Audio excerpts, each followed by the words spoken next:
네, 안녕하십니까. 성경원입니다. 저는 현대백화점 문화센터에서 주로 강의를 하고 있고요. 클래식 오디세이, 시네마 오디세이 이렇게 두 테마로 주로 강의를 하고 있습니다. 오늘은 그 영화 블랙스완에 대해서 말씀을 드릴 건데, 그 블랙스완이라는 부분이 이제 오페라에서 이제 차이콥스키 오페라 백조의 호수에서 그 재료를 가져왔는데, 일단 그 백조의 호수 1막 피날레 부분을 우리가 들으면 다 아는 그 음악으로 시작을 한번 해볼게요.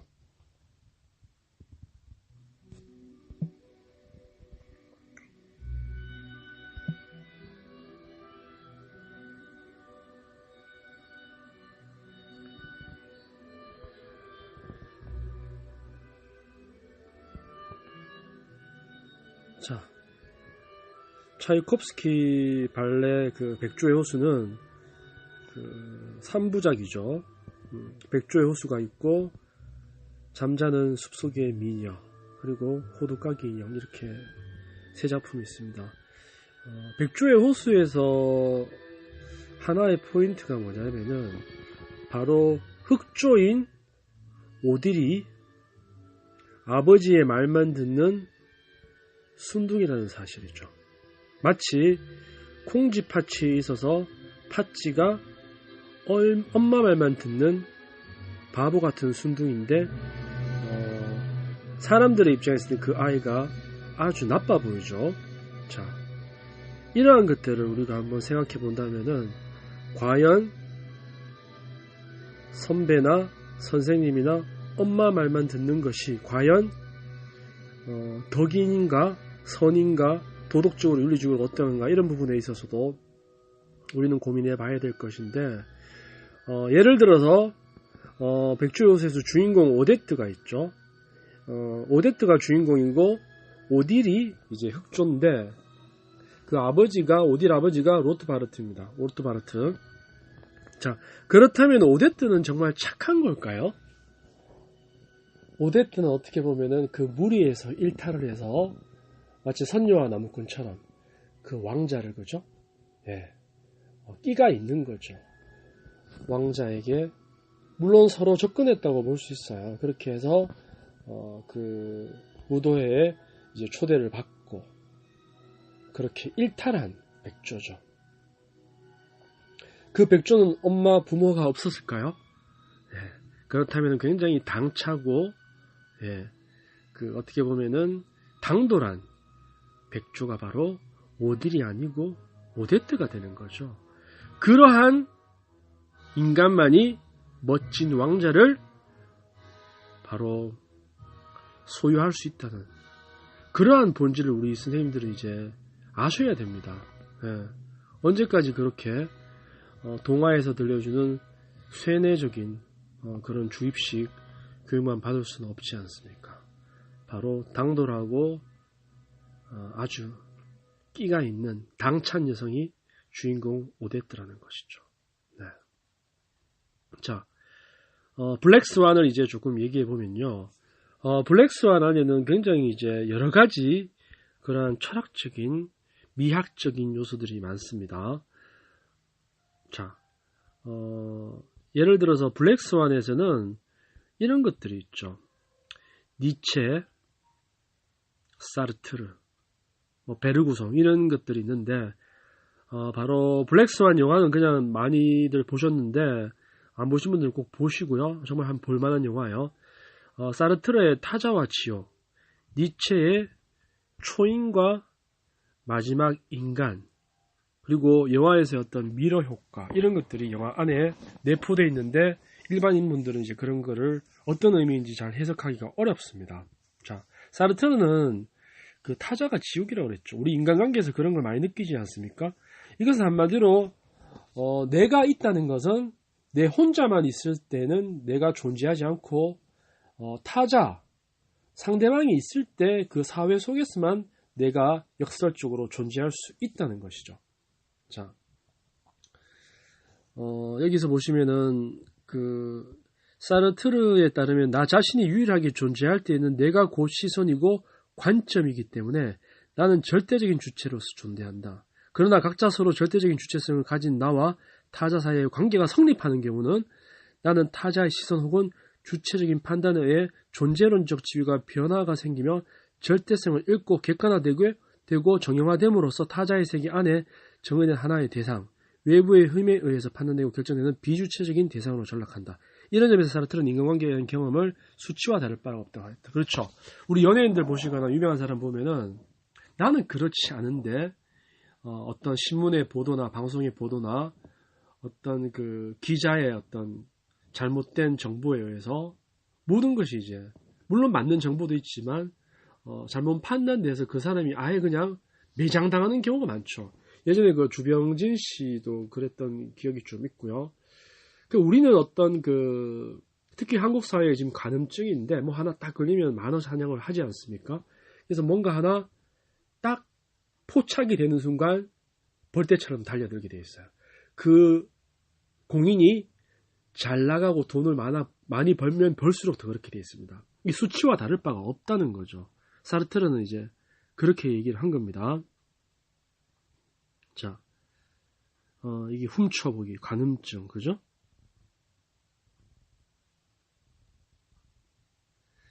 사르트르에 따르면 자기 자신만의 절대적인 주체성, 실존은 타자가 존재하지 않을 때만 가능하다. 이건 아까 했던 말과 역설적인 관계인데 나와 타자의 관계는 결코 동등해질 수 없으며 양자는 반드시 주체 대상의 관계를 가지는 것이다. 그러나 타자는 필연적으로 존재하는 존재자이다. 필연적으로 존재하죠. 따라서 나의 실존은 언제나 필연적으로 와해되고 황폐해야 된다. 여기에서 우리는 타자를 인정할 수밖에 없죠. 나의 주체를 인정하기 위해서 타자를 인정할 수밖에 없어요. 내 혼자 있을 때 나라는 그 존재자는 존재하지 않는다는 역설이 포함되거든요. 그런 현실에서 그럼 우리는 어떻게 해야 될까요? 타자를 피할 수는 없어요. 그렇다면 우리는 오로지 그 타자를 같이 살면서 상호 교류는 있지만 완전히 지워버리고 내가 스스로 단독자로서 주체자로서 자립해서 우뚝 서야 된다는 것입니다. 이것이 정말 그 불교에서의 그리고 서양 철학에서의 가장 중요한 그 공통 분모가 될 수 있는 정말 말은 쉽지만 하기 어려운 그러한 그 정신이라고 할 수가 있죠. 말은 쉬운데 과연 우리는 인간관계에서 타자의 어떤 평가나 이런 데 우리가 영향을 받지 않을 수 있을까요? 댓글 같은데 너무 상처받죠. 근데 그거를 극복해야 된다는 것입니다. 여기에서 나오는 것이 바로 니체의 바로 그 극복, 초인. 저는 이러한 부분들과 이제 연결되어야 된다고 합니다. 자, 그거와 대치되는 게 이제 마지막 인간인데 이 니체의 마지막 인간은 그 니체의 명저인 짜라투스트란 이렇게 말했다 해서 나온 개념인데 현대인들과 굉장히 비슷합니다. 그 서구를 비롯해 현대 사회 문명에서 그들 스스로 형성한 종착지라고 하는 게 마지막 인간의 한 모습인데 마지막 인간의 삶은 곧 안위와 평화. 그들은 법과 복종의 차이에 대해 무심하고 극도로 나약하거나 한심하게 그지없는 자들이라 한다.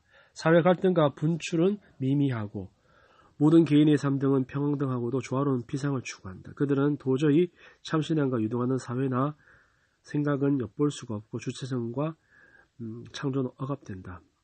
니체는 마지막 인간의 사회가 건강한 개인과 최상의 삶을 곧 퇴폐적이고 저질스럽게 변질될 것을 염려했다. 마지막 인간은 오로지 극단적인 개인주의나 발전 없는 민족주의 혹은 감수할 태도가 없는 형세를 유지하거나 그저 소소히 수익을 얻으며 안락에 찬 여생을 보내기만을 바라는 부류의 사람들이라고 한다. 마지막 인간의 사회는 힘에 의존하는 반대이며 온 우주의 삶 속에 발생하는 응인기가 발생하는 인간의 본성에 가려져 발휘할 수 없게 된다고 합니다. 자, 이건 뭘까요? 이 모습은 바로 지금 현대의 대한민국의 우리나라 사람들의 대중들의 모습과 아주 비슷하지 않습니까? 네, 우리는 모든 TV나 매스컴의 먹방에 완전히 잠식되어 있죠. 그리고 우리는 예술을 공부하고 탐구하는 걸 싫어하고 모든 곳에서 주는 걸 받아먹는 거로만, 오락으로만 영화를 즐기고 있죠. 뭐 드라마든 전부 팝콘 같은, 마치 후라이드 양념통닭 같은, 우리의 사고력과 판단력, 이런 비판력은 다 어디로 갔습니까? 그죠? 근데 거기에서 우리가 더 나가서 이제 초인, 극복하는 인간, 그 의지, 네, 이런 것들이 우리는 기존의 성과 속을 뛰어넘는 창조적인 사람으로 위버맨시라고 니체는 말했죠. 그러한 것들을 얘기하는데, 이 블랙스완에서 거울을 보면서, 그리고 스스로의 자아와 페르소나와 갈등하는, 그리고 흑조인 오딜과의 경쟁 구도, 이게 지금 제가 말씀드렸던 모든 사르트르와 니체와의 관계에서 비롯이 되는 겁니다. 자, 그러니까 사르트르의 책을 읽으라고는 말씀을 드릴 수가 없고요. 실제로 좀 어렵고, 니체의 책들을 자라투스트라는 이렇게 말했다를 가장 나중에 읽어보시기 바랍니다. 잠언적 스타일이라서 해석의 여지가 굉장히 많고 신비로운 글들이죠. 그래서 니체의 책 중에서는 뭐 비극의 탄생이라든지 바그너의 경우, 이 사람을 보라, 그리고 너무나 인간적인 이런 아침놀, 이런 책들을 먼저 좀 추천을 드리고 싶습니다. 자, 그렇다면 다시 우리는 줄거리에 앞서서 그 그리스적인 요소들을 보면은 이 페르소나, 그죠? 이 페르소나라는 말은 그 그리스 어원의 가면을 나타내는 말로서 외적 인격 또는 가면을 쓴 인격입니다. 그렇죠. 우리 착한 학생 컴플렉스, 착한 사람 컴플렉스, 이런 게 있죠. 극 중에서 이제 영화에서 나탈리 포트만이 백조의 호수지 주인공 오데트와 오딜의 1인 2역을 원래 발레 오페라에서 하고 있죠. 근데 이 여성은 착하고 모범생이에요. 엘리트, 김연아 같은 그런 스타일이죠. 근데 이런 스타일의 어떤 사람에게 있어서 자기 자신은 자아는 없었던 경우가 꽤 있죠. 그래서 굉장히 내부적으로 스트레스가 많습니다. 그래서 오딜 역할을 할 수가 없었던 거야. 그 극 중에서는 악하게 나오죠, 오딜이. 그런 카리스마나 그런 악의 힘, 이런 것들을 보여줄 수가 없어서 굉장히 이제 고민을 하고, 결국에는 그 역할을 스스로가 감당을 할 수 없게 되는, 네, 영화를 보시면 아는데 제가 스포까지는 해드릴 수가 없고요. 네, 그렇게 됩니다. 극에서는 내적 갈등, 그것이 마지막에 어떻게 결론이 나느냐, 아주 영화에서는 연출을 잘했더라고요. 이카루스의 날개 같은 그런 컨셉으로 아주 미학적으로 연출이 됐는데, 우리는 또 프로이트의 리비도를 한번 이 영화에서 또 유추할 수 있어야 됩니다. 리비도라는 것은 성본능, 성충동을 얘기하는데, 우리 선생님들의 어떤 모든 사고체계나 행동, 발달, 이런 게 DNA적인 것도 있지만 어릴 때 어떤 성적인 원초적인 본능에 의해서 형성되었다는 것이 프로이트의 이 개념이죠. 뭐 구강기 이런 게 어렸을 때 말 들어보셨을 건데, 성기의 접합을 바라는 욕망과는 조금 다르지만, 리비도가 사춘기에 갑자기 나타나는 것이 아니라 태어나면서부터 서서히 발달하는 것입니다. 성본능은 구순기, 항문기를 통해서 이제 쭉 사춘기에 다시 이제 성령으로 나타나는데, 중도에서 이제 뭐 조금 환경에 의해서 중지되기도 하고, 거꾸로 되기도 하고, 이상성욕이나 신경증으로 이제 가는 경우도 있다고 합니다. 우리 현대인들은 어떤 정신병이 한 개씩은 다 있죠. 리비도는 대상에 주입되어 축적되는데, 리비도를 대상 리비도라고 합니다. 이러한 리비도를 우정, 부자 간의 정, 연애 같은 것이 속하고, 자아에 주입되는 리비도를 자아 리비도 또는 나르시시즘이라고, 우리가 나르시시즘 많이 들어봤죠. 나르시시즘. 네. 리비도가 충족되기를 바라다가 충족되지 않을 때는 불안으로 오게 되죠. 또한 리비도는 성화대의 정신활동의 에너지가 되기도 하고, 이게 자기 보존의 어떤 반복 강박 같은 부분들도 있고요. 나중에 이들을 결합해서 에로스, 뭐 죽음의 본능, 이렇게 이제 삶을 파괴하는 본능과 대립을 시키는데, 이러한 그 어떤 갈등이나 결핍이 있었던 사람들이 천재가 많죠. 그 결핍을 이제 채우는 에로스가 되기 위해서 아주 그 과도하고 열정적으로 목숨 걸고 어떤 일에 빠지는 경우가 있습니다. 이러한 분들에게서 어떤 좀 변태 성욕도 있고요. 전문직에서 좀 많이 찾아볼 수 있는 부분인데, 저는 오히려 그 변태라는 말이 좀 더 변태스러워요. 사람이 어떻게 그죠? 변태가 안 될 수가 있습니까? 창의적이고 창조적인데, 그죠? 네. 이러한 리비도적인 그러한 부분들도 미러 효과, 그리고 여러 가지의 메타포로서 뭐 베르고성까지는 안 가겠지만 현대 영화의 모든 그러한 장치들이 이 영화 구석구석에 연출되고 있습니다. 자, 이 영화가 이제 그 백조의 호수라는 발레 오페라를 먼저 보시고 음악도 알고 이러한 상황에서 이 영화를 본다면 그 차이콥스키 발레 음악이 구석구석에 꽤 나오거든요. 그런 것도 아름답게 이제 감상할 수가 있습니다. 자, 밀란 쿤테라의 이제 참을 수 없는 존재에 가면 프라하의 봄 그 영화를 보시면은 뭐 거기서도 미러 효과가 있었고, 전반적으로 영화를 본다는 것은 일단은 그 이전에 오페라나 뮤지컬, 문화 이런 부분에서 이렇게 가지가 나왔기 때문에 그러한 작품들을 조금 더 먼저 보고 영화를 감상하시면 영화가 이 영화도 꽤 깊은 내용을 담고 있구나. 그러니까 이 영화 안에서만 해도 니체, 사르트르, 프로이트, 융, 밀란 쿤테라 이런 게 다 포함되어서 이제 연결할 수가 있거든요. 네. 그래서 거울을 본다는 것, 속옷을 입었다는 것, 모자를 썼다는 것, 이러한 것들이 프라하의 봄에서 어떤 상징이었는가, 그렇죠? 다니엘 데이루이스와 줄리에 비노시가 나왔던 영화 그 프라하의 봄도 꼭 보시길 바라고요. 자, 그러면은 이제 본격적으로 얘기를 좀 해드릴까 합니다. 이 백조의 호수 마지막 장면에 그 나오는 그 피날레 음악이 있는데 저는 이 음악이 너무 감동적이에요. 이 음악을 딱 들었을 때 어떤 느낌인지 선생님들이 한번 느껴보시기 바랍니다. 자,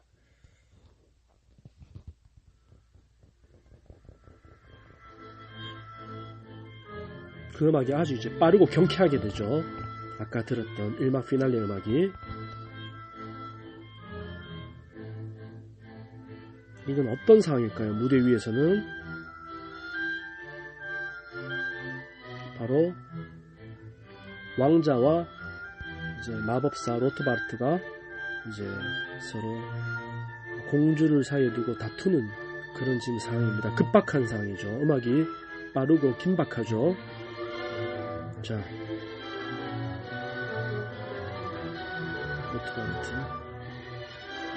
자, 서로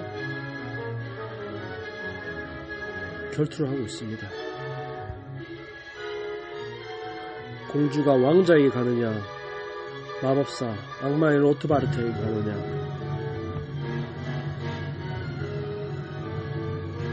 제가 말을 안 해도 음악으로 느낄 수 있겠죠.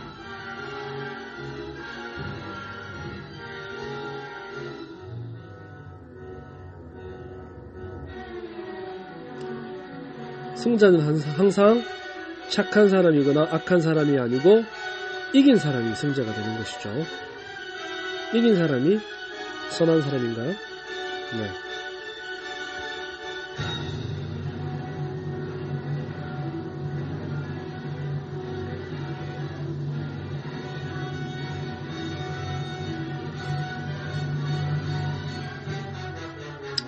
네, 아직 결정이 안 나고 이제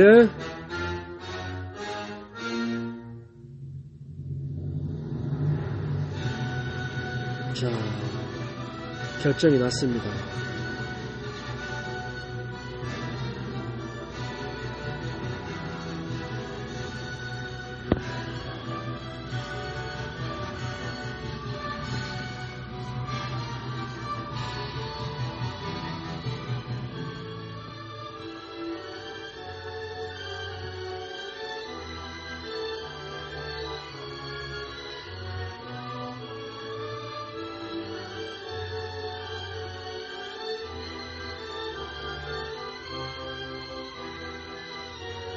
음악 계속해서 한번 들어보십시오. 특이한 음악이 나오는 파트가 있습니다. 아주 긴박하죠, 피날레는.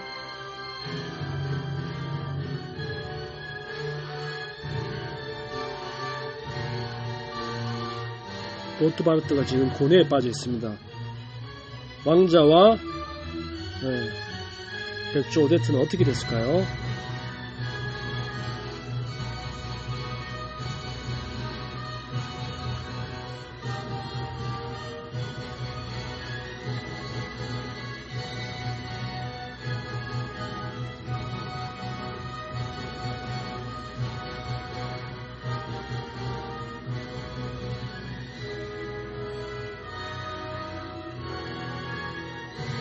자, 지금 끝나는 게 아닙니다. 이제 가장 중요한 음악이 나옵니다. 음악이 갑자기 확 바뀌어버리는 이 파트를 자, 제가 말씀드릴게요. 감지하셔야 됩니다.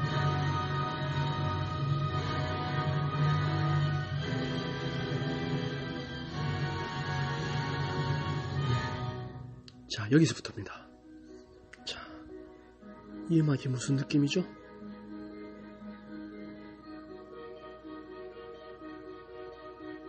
이 음악에서 여러분들은 무엇을 느끼시나요?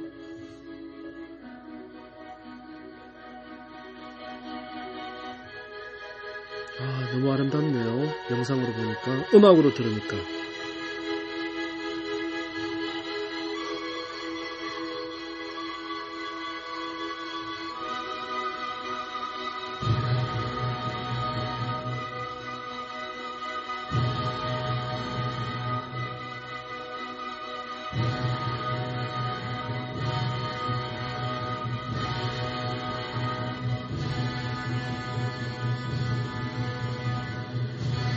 아, 감동적이네요.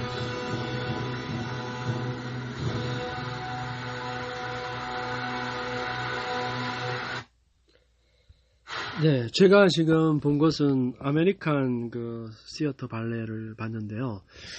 백조의 호수를 정확하게 이제 좀 보면 아실 건데, 세 가지 버전의 피날레가 있습니다. 첫 번째가 이제 마린스키 같은 버전에서는 이제 당연히 이제 오데트가 왕자가 이제 잘못 이제 오인해서 오디를 잠깐 선택했지만 그거를 이제 실수를 용서해주고 이제 로트바르트와 결투해서 왕자가 승리를 하고 둘이 이제 행복하게 피날레로 끝나는 그런 이제 버전이 이제 첫 번째고, 두 번째는 오히려 로트바르트가 이기는 경우도 있어요. 그리고 오데트가 왕자의 배신을 용서하지 않고, 잘못된 배신이었죠. 용서하지 않고 로트바르트를 선택하는 그런 해피엔딩이 아닌 현실적인 그런 버전으로 끝나버리는 경우가 두 번째가 있고, 지금 본 아메리칸 발레 시어터 같은 경우에는요,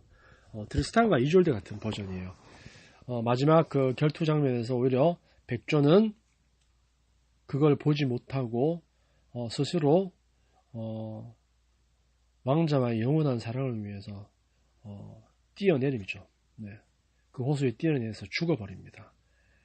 뒤이어서 왕자도 현실에서는 영원한 사랑을 할 수 없으니까, 이루어질 수 없는 사랑이니까 뛰어내려서 같이 죽게 되는데, 마지막 장면에서 그 영혼이 승화되어서 죽음을 통해서 영원한 사랑, 마치 트리스탄과 이졸데의 그러한 버전으로 가게 되는데, 아까 숭고했던 오묘한 아주 감동적인 음악으로 바뀌는, 제가 말씀드린 그 부분이 바로 영혼이 하나가 되는, 네, 아주 소름 끼치도록 감동적인 그 부분의 영상을 제가 봤기 때문에 특히 음악으로서 더 감동스럽죠.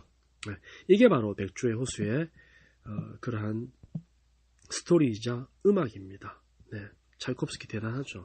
네, 이 원작을 알고 영화를 봤을 때 영화는 굉장히 쉽고 조금만 이제 인문학적인, 문학적인 영화 요소들, 철학적인 요소들만 조금만 아시면은 영화가 의외로 굉장히 심오하고 깊은 내용이구나라는 것을 정말 인문학적인 영화입니다. 블랙스완은 서양 애들이 이원론적이기 때문에 이런 선과학에 대해서 이렇게 얘기를 하는데, 중요한 것은 선과학이 기준이 도대체 뭐냐는 것이죠. 아까도 말씀드렸지만 승리하는 사람이 선이 되고, 그죠? 그러니까 약한 자가 악한 자가 되는 거예요. 강한 자가 선한 자가 되고, 그런 기준으로 봤을 때는, 그죠? 자, 그렇다면은 여기에서 할 얘기들이 굉장히 많아요. 헤르만 헤세의 데미안에 나오는 아브락사스, 바로 신과 모든 위대한 것들은, 신적인 요소들은 선과 악을 동시에 지니고 있어야 된다는 메타포가 블랙스완에도 투영되어 있죠. 그래서 여자 주인공은 오데트와 더불어서 오딜도 할 수 있는 1인 2역의 카리스마가 있는 바로 그러한 발레리나였어야 했는데 주인공은 그렇지 않죠. 자, 제 얘기를 좀 해볼까요? 블랙스완은 악의 상징이 아니죠. 이미 오데트 자신이 악과 선을 동시에 지닌 블랙스완이기도 합니다. 이 감독이 블랙스완의 감독이 역시나 하버드대 출신의 감독 데런 에로노프스키입니다. 그래서 이 영화 마지막 장면을 보고 이카루스의 날개를 영국 화가의 그림이죠. 그걸 딱 보았을 때 역시 이 인문학자구나, 이 감독은 이런 느낌을 많이 받았는데, 내용 자체도 굉장히 심오하고 인문학적입니다. 자,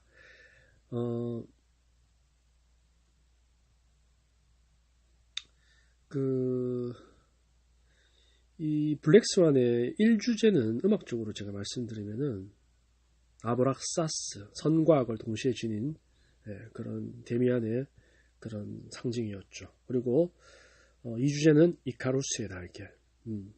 그죠. 우리가 모든 것에서 너무 궁극의 끝까지, 예술의 끝까지든 일에서의 끝까지든 사랑의 끝까지든 올라갔을 때 우리는 추락할 수밖에 없습니다. 주인공이 그러한 메타포가 있었죠. 영화 중에서. 네. 이카루스를 위한 에도라는 미술 작품이네요. 이카루스를 위한 에도라는 미술 작품, 제가 이 동영상을 만들 때 이걸 영상 중간에 그림을 올려놓을게요. 허버트 제임스 드레이퍼의 그림을 제가 봤을 때는 분명히 모티브로 해서 이 영화의 마지막 장면을 연출한 것 같아요. 나탈리 포트만의 마지막 모습을 보시면 알 수 있을 것입니다. 당신은 지금의 당신을 죽이고 새로운 삶을 살 수 있는가? 네. 선과 악. 선하게 행동하는 것은 의도적으로 선하지 않게 행동하는 것보다 쉽다. 우리 직장에서 악역을 하는 그 상사들을 보면은, 우리 악역을 한다는 것이 우리가 착하게 그냥 하는 것보다 훨씬 어렵다는 것을 아시게 될 거예요. 군대에서도 그런 적이 있고, 실제로 조직에서 어떤 악한 역할을 하는 사람들을 싸가지 없는 경우도 있는데 유심히 보셔야 돼요. 어떠한 경우에는 그런 것들을 아무나 할 수 있는 역할은 아닙니다. 오히려 착한 부분들은 할 수 있는 사람들이 꽤 많은데, 어떻게 보면은 그런 부분들은 조금 희소성이 있죠. 그죠? 네. 그래서 어떤 여자들은 카리스마 있는, 우리가 흔히 얘기하는 나쁜 남자에 매료되는 이유가 그러한 거죠. 저도 좋아하는 이상형이 저만 좋아하는 나쁜 여자. 착한 여자 좀 매력 없잖아요. 나만 좋아하는 나쁜 여자가 아주 섹시하게 보이는데, 극 중에서 저는 나탈리 포트만보다, 그래서 그런지 오딜리오로 나왔던 밀라 쿠니스가 너무 섹시하고 예뻤어요. 좀 매력이 있죠. 밀라 쿠니스 영화에서 잘 보시기 바라고. 역시나 감독은 이카루스를 니나에게 대입시켰죠. 나탈리 포트만, 오데트. 자, 많은 영화의 장면들이 제가 지금 이렇게 쭉 사진들을 보고 있는데, 영화가 굉장히 잘 만들었고요. 극 중에 단장이 니나를 주인공 오데트와 오딜리오를 동시에 발탁하려 하지 않자 그녀는 가만히 있었는데, 요것만 스포를 좀 할까요? 왜냐하면 이 여성에게 어떤 악역인 오딜의 모습을 볼 수가 없었기 때문이죠. 그래서 단장이 니나를 찾아가서 자기가 오딜리오까지 해달라고, 원래 오페라에서 둘 다 하거든요. 그래서 하나의 역할을 하는 것은 완전히 수치죠. 근데 제가 이 영화를 딱 보면서 저는 내가 주인공이라면 이때 어떻게 행동을 할까? 영화나 책을 볼 때 항상 그런 생각을 하는데, 저는 이 단장이 나를 어딜로 발탁하지 않았다면, 내가 니나였다면 이 단장을, 좀 이거 위험한 발상이긴 하지만, 제가 그 정도로 그 역을 하고 싶었다면 확 끌어안아서 키스해버리는, 이미 파토난 거지 않습니까? 이미 역할이 절름발인데 도 아니면 뭐죠? 그렇게 했을 때 이 단장이 그래도 그러한 모습과 의지와, 그리고 이미 리비도적으로 저한테 제압당했겠죠. 그래서 발탁될 확률이 높은데, 이 극 중에서는 단장이 니나에게 키스해버려요. 어떻게 보면 이게 해석의 여지가 있는데, 이게 네가 어떻게 나오는지를 보려고 너의 숨은 그 악마적인 본성을 깨우기 위한 의도적인 부분이 될 수도 있어요. 영화를 보신 분들은 제 의미에 공감 안 할 수도 있지만, 제가 봤을 때는 그런 부분이 분명히 있습니다. 이 남자가 뭐 미투하는 그런 단장의 느낌은 아니었고요. 자, 그랬을 때 나탈리 포트만 니나가 어떻게 했나요? 입술을 깨물어 버려죠. 그 단장에. 그걸 보고 너는 어디를 해도 되겠구나, 그렇게 된 거예요. 네. 물론 중간중간에 여러가지 우여곡절이 있지만 바로 입술을 깨물어 버리는 그런 악마적인 본성을 보고 오히려 누군가를 제압한다는 것은 굉장히 섹시한 거죠. 네. 더 길게는 얘기 안 하겠습니다. 자, 아주 재밌는 부분들이 많죠. 그리고 동성애적인 부분도 밀라 쿠니스와 나탈리 포트만 오딜과 오데트의 그런 장면들, 아주 굉장히 선정적이지만 의미 있는 아주 황홀한 그런 연출 방식이었습니다. 헤르만 헤세의 대면 중에서 이런 얘기가 있죠. 새는 알에서 나오려고 버둥거린다. 그 알은 새의 세계이다. 알에서 빠져나오려면 하나의 세계를 파괴하지 않으면 안 된다. 새는 신의 곁으로 날아간다. 그 신의 이름은 아브락사스라 한다. 헤르만 헤세 대면 중에서 발췌한 내용입니다. 굉장히 긴 내용이 있는데, 아브락사스에 대해서 한 번 더 말씀드리면, 헬레니즘 시대 알렉산드리아를 중심으로 일부 사람들이 최고의 신을 부를 때 사용한 명칭입니다. 가끔 닭머리를 하고 오른손에 방패, 왼손에 채찍을 들고 두 발이 뱀으로 사도마차를 탄 모습으로 그려졌다고 합니다. 네. 굉장히 여러 가지 의미가 있지만 중요한 것은 역시 우리가 영화를, 이런 할리우드 영화에서조차도 굉장히 깊은 내용들이 많은 예술적인 영화가 많다는 것이죠. 이러한 작품들은 너무나 좋죠. 우리가 거의 뭐 배트맨, 그 슈퍼맨, 원더우먼 이런 거를 볼 동안 그 안에도 이제 그리스적인, 서양적인 그런 성은 문명과 철학이 내포되어 있지만,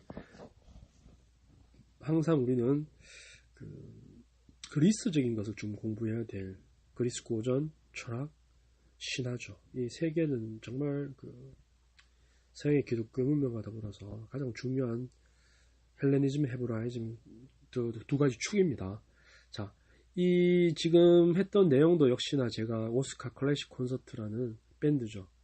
밴드 검색해서 오스카 클래식 콘서트를 치시면은 지금 요 블랙스완 한두 편을 총 6편 정도를 올렸는데, 지금 한두 편 얘기했는데도 지금 시간이 굉장히 많이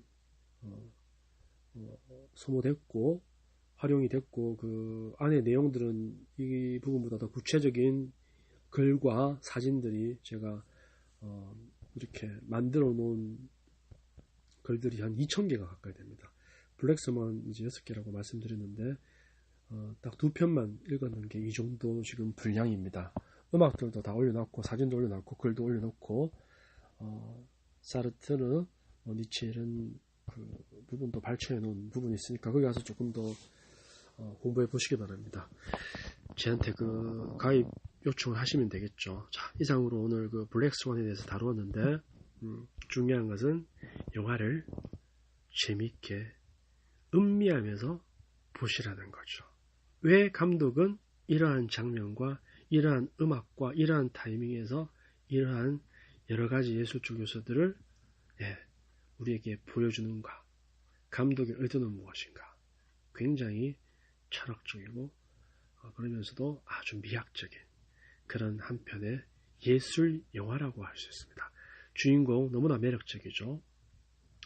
밀라 쿠니스와 나탈리 포트만. 이 배역도 물론 아주 좋은 캐스팅이었던 것 같아요. 네, 감사합니다.